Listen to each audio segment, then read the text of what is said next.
The moment you realize your exit route is compromised will not come with warning sirens or dramatic signals. It will come quietly, in fragments.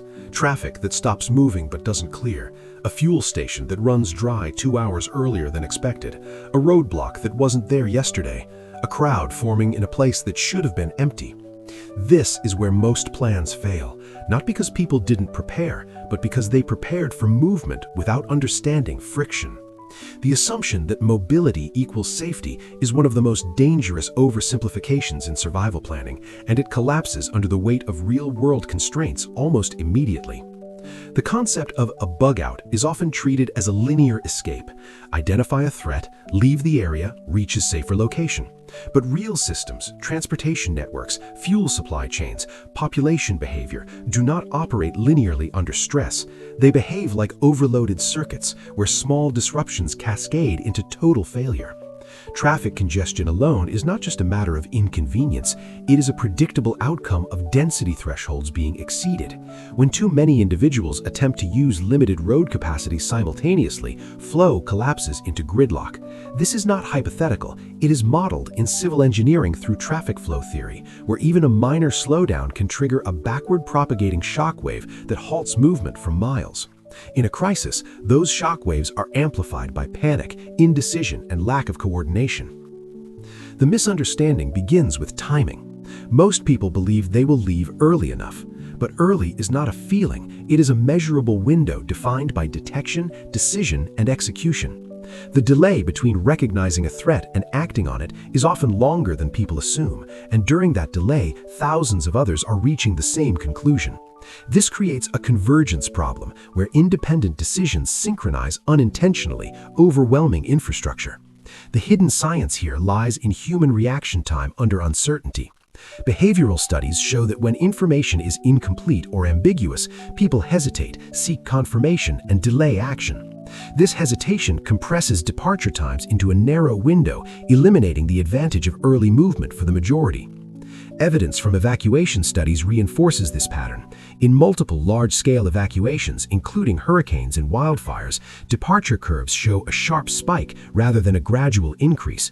Roads that can handle steady flow become instantly saturated. Fuel demand surges beyond supply capacity, not because fuel doesn't exist, but because distribution systems are not designed for sudden simultaneous withdrawal.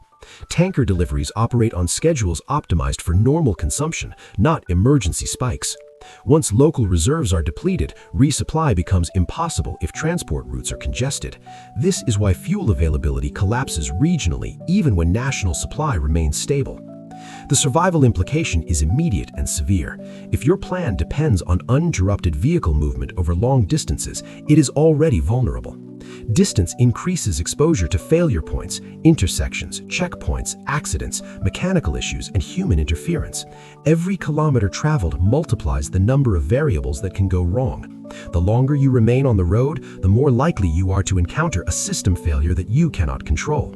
This is the escalation point where mobility transforms from an asset into a liability. And yet, the instinct to move persists because staying in place feels passive, even dangerous. This is where the next layer of misunderstanding emerges.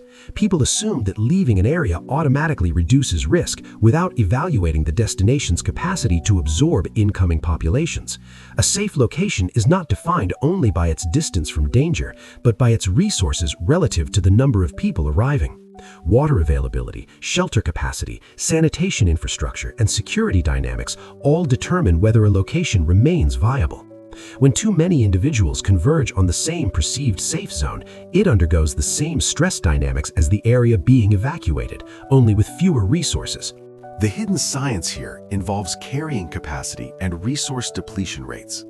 Any environment, whether urban or rural, has a finite ability to support human life. This capacity is determined by inputs such as water supply, food distribution, waste management, and energy availability. When population exceeds this capacity, degradation begins immediately. Water sources become contaminated or overdrawn. Food stocks are consumed faster than they can be replenished. Waste accumulates, increasing the risk of disease. These processes are not gradual, they accelerate as systems fail, creating feedback loops that worsen conditions rapidly.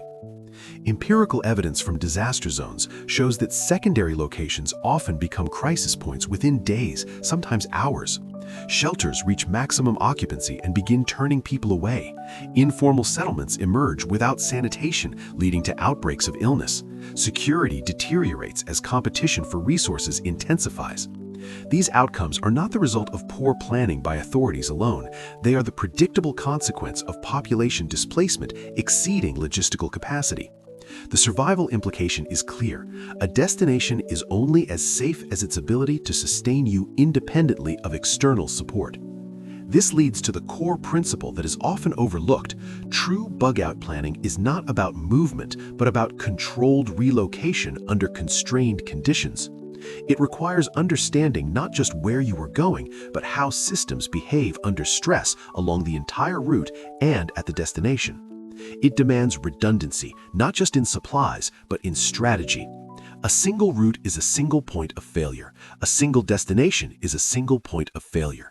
A plan that does not account for system degradation is not a plan, it is an assumption. As conditions deteriorate, the margin for error shrinks. Roads that were passable become blocked. Fuel that was available becomes inaccessible. Locations that were safe become saturated. The escalation is not linear, it compounds. Each failure increases the likelihood of the next, creating a chain reaction that traps individuals who are unprepared for adaptive decision-making. This is where the concept of a forbidden plan emerges, not because it is hidden, but because it contradicts the intuitive response to flee immediately and as far as possible. The transition begins with a shift in perspective.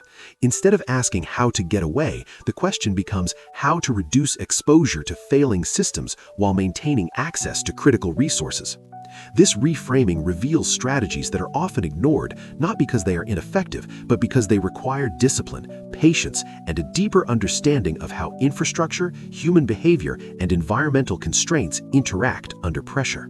The next failure point does not occur on the highway, but in the assumptions you carry about independence. The belief that you can detach from systems entirely, load your supplies, and operate in isolation is appealing, but it conflicts with the physics of resource consumption. Every human requires a continuous input of water, calories, and thermal regulation, and these inputs are not static. They fluctuate based on exertion, environment, and stress. When you move, especially under pressure, your consumption rates increase. This means that the very act of executing a bug-out amplifies your dependency on resources at the exact moment those resources become harder to access. The analysis begins with water, because water is the first constraint that becomes non-negotiable. An average adult requires a minimum of 2 to 3 liters per day under mild conditions, but this baseline increases sharply with heat exposure, physical exertion, and psychological stress. In arid or semi-arid environments, which include large portions of regions like Saudi Arabia, dehydration accelerates faster than most people anticipate. Sweat rates can exceed 1 liter per hour during movement, and without active cooling or shade, the body begins to lose its ability to regulate temperature. This is not gradual discomfort, it is a rapid degradation of cognitive and physical function. Decision-making slows, coordination falters, and risk assessment becomes unreliable. The misunderstanding here is the over-reliance on carried water. People calculate how much they can pack, not how long they can sustain. A typical vehicle might carry tens of liters, which seems sufficient on paper, but when divided across multiple individuals and adjusted for increased consumption, that supply can be exhausted within days. On foot, the limitation is even more severe, as weight constraints restrict how much can be transported. The hidden science lies in the ratio between water weight and energy expenditure. Water is heavy, 1 liter equals 1 kilogram, and carrying it increases metabolic demand, which in turn increases water consumption. This creates a feedback loop where the act of carrying water accelerates its depletion. Evidence from military logistics and expeditionary studies confirms that water resupply is the most critical and complex aspect of sustained movement. Units operating in hot climates allocate a disproportionate share of their transport capacity to water, often at the expense of other supplies. Even with structured logistics, water shortages remain a primary risk factor. In civilian scenarios without coordinated support, this risk is magnified. Natural water sources are not guaranteed to be accessible, and even when they are, they may be contaminated. Surface water can carry pathogens such as bacteria, viruses, and protozoa, while groundwater may contain chemical contaminants depending on the region. Without proper filtration and treatment, consumption introduces a different kind of threat, disease that can incapacitate within days. The survival implication is that mobility without a verified water strategy is unsustainable. This is where the plan begins to diverge from conventional thinking. Instead of prioritizing distance, the focus shifts to water security. This means identifying multiple water sources along potential routes, understanding their seasonal variability, and having the means to treat water reliably. Filtration systems, chemical treatments, and boiling are not interchangeable. Each has limitations. Filters may not remove viruses, chemical treatments require time and may not neutralize all contaminants, and boiling requires fuel and time. The integration of these methods, rather than reliance on a single solution, is what creates resilience. As water becomes constrained, the next layer of stress emerges from energy balance. Food is often considered secondary because the human body can survive longer without it, but this perspective ignores the impact of caloric deficit on performance. Movement under load, navigation, and decision-making all require energy. When caloric intake drops, the body begins to conserve, reducing physical output and cognitive sharpness. This is compounded by stress hormones, which alter metabolism and can lead to rapid fatigue. The misconception is that stored body fat will compensate indefinitely. While fat provides energy, the conversion process is not instantaneous, and without adequate carbohydrates, the body struggles to sustain high-intensity activity. The hidden science involves metabolic pathways and efficiency. Carbohydrates are the preferred fuel for quick energy, especially during exertion. When they are depleted, the body shifts to fat metabolism, which is slower and less efficient for immediate demands. Protein may be broken down as a last resort, leading to muscle loss and further reducing physical capability. This cascade affects not just strength, but immune function and recovery. In a survival context, this means that a poorly managed energy strategy reduces your ability to adapt to changing conditions, making you more vulnerable to both environmental and human threats. Field data from endurance events and survival situations shows a consistent pattern. Individuals who fail to maintain energy balance experience a rapid decline in performance after the first 24 to 48 hours. Reaction times increase, situational awareness decreases, and the likelihood of mistakes rises sharply. These mistakes, navigation errors, poor route choices, misjudgment of risk, compound over time, leading to scenarios where individuals become stranded or exposed to hazards they could have avoided. The escalation continues as both water and energy constraints converge with environmental exposure. Temperature extremes amplify all other risks. In high heat, dehydration accelerates and energy expenditure increases due to thermoregulation. In cold environments, the body burns more calories to maintain core temperature, and water loss continues through respiration, even when sweating is minimal. The misconception is that clothing alone can mitigate these effects. While insulation and ventilation are critical, they do not eliminate the need for adequate hydration and caloric intake. Exposure is a system-level challenge, not a single variable problem. This is where the plan begins to reveal its most counterintuitive aspect. The safest movement is not continuous movement. It is controlled, intermittent, and often minimized. By reducing travel during peak stress conditions, such as midday heat or nighttime cold, you conserve both water and energy.